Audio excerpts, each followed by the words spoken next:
Welcome to W&L Sports Weekly. I'm Jeremy Franklin. This week we'll speak with men's lacrosse captain Joe Perrella, women's lacrosse captain Maggie Waxter, and men's tennis captain Jordan Krasner. But first, a quick look back at the weekend in Washington in the athletics.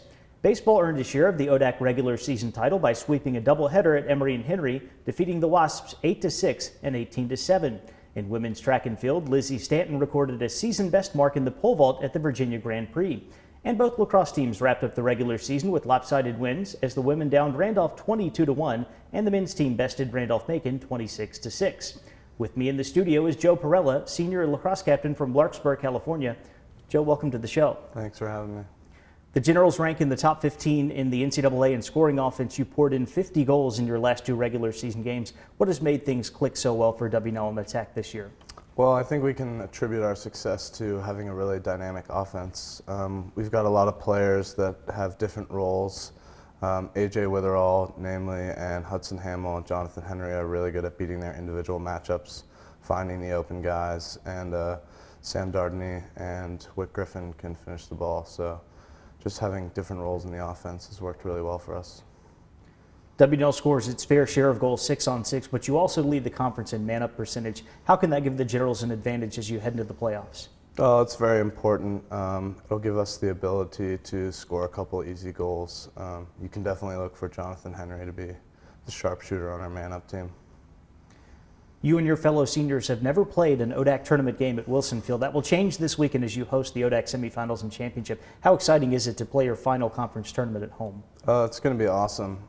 Our fans have traveled really well for us, so we're just excited to get to play at home for them and show them what we're really made of. W&L won the ODAC title in Salem last year. What are the keys to repeating as conference champions? I think we can learn a lot of lessons from last year, namely just play hard, share the ball, have a lot of fun. That's when we're our best. Joe, thanks for joining us. Best of luck this weekend. Thanks. I'm joined now by Maggie Waxter, senior lacrosse captain from Baltimore. Maggie, welcome to the show. Thank you for having me. Back in the fall, you were named the ODAC Field Hockey Player of the Year. You set a single-season program record for points. This spring, the lacrosse team has just finished off one of the best regular seasons in program history. What have the last 8 months been like for you personally? They've been pretty amazing for me athletically, and I think one of the main reasons for that is just because we've tried to change the culture of both the teams that I've been a part of. So for field hockey, we really tried to make things a lot more intense and kind of boost our record.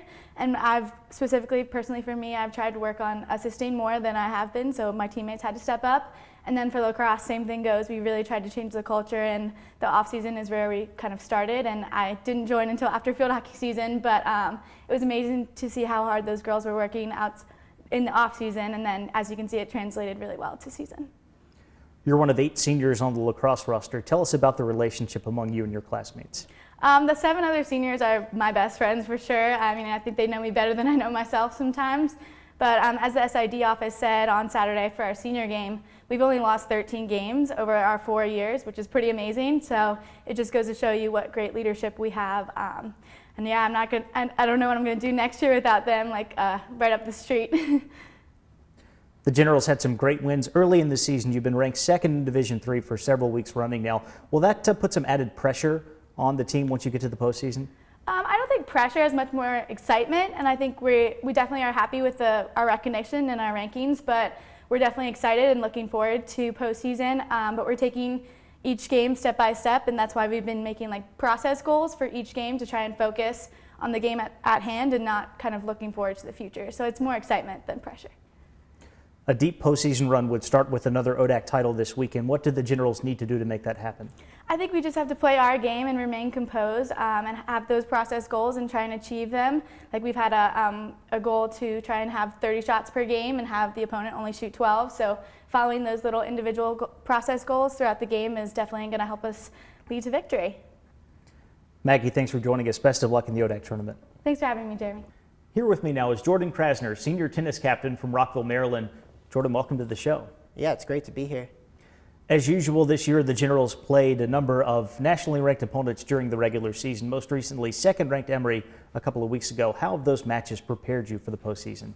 Yeah, I think the biggest thing that does for us is most likely we're going to get a rematch with a ranked team that we played in the regular season at some point in the NCAA tournament. So if for example, we play a team that we lost to in the regular season, like a Sewanee or an Emory, we know what we need to do differently in order to flip the result this time around. But also, I think in general, those ranked opponents are the matches that we really look forward to during the year, whether it be an Emory or a Johns Hopkins or a Carnegie Mellon, and we just get a lot better from those matches in addition to trying to score an upset. The Generals are relying on several younger players, especially at the back end of the singles and doubles rotation. With this in mind, how much improvement have you seen from the team throughout the course of the year? Yeah, that's a great question. We have 3 really talented freshmen, Charlie, Mitchell, and Thomas, who all start for us. And so I think where we've grown this year is probably our consistency. We definitely had some inconsistent results in some of our matches early on in the season, but we had such a front-loaded schedule, and we've had a lot of time to practice now in April. And so I think hopefully for the rest of our matches this year, our younger guys are going to be able to bring their A game every time we get set foot on the court. Individually, how has your senior season gone? I think I've definitely had a pretty solid senior season, manning the top position. I went undefeated in conference play and also notched a few key non-conference wins. Most importantly, I clinched our match in 3 sets over Christopher Newport, so it was great to do that for our team, but also that's put me in a position to potentially qualify for the NCAA singles tournament, and that was definitely one of my goals for the year, and I'm really looking forward to that, to potentially end my career there, go out with a bang, hopefully. What are the Generals' team goals for the postseason, starting with the ODAC tournament this week? Yeah, we definitely want to take care of business this weekend and hopefully win a straight ODAC ring, and then moving on from there, we want to try to make a run to at least the Sweet 16 of the NCAA tournament. We've lost in the round of 32 my prior 3 years here, so it would be awesome to get there, and once we're there, we would probably most likely run into Emory, and so we would want to give them a run for their money too if we get to play them again. Jordan, thanks for joining us. Best of luck in the playoffs. I appreciate it. Thanks for having me. Postseason action for our spring teams continues this weekend as men's and women's lacrosse will play host to the ODAC semifinals and championships, while baseball competes in the ODAC tournament in Lynchburg and the tennis teams travel to Randolph-Macon. For the latest scores and schedules, be sure to visit generalsports.com. For W&L Sports Weekly, I'm Jeremy Franklin. Thanks for watching.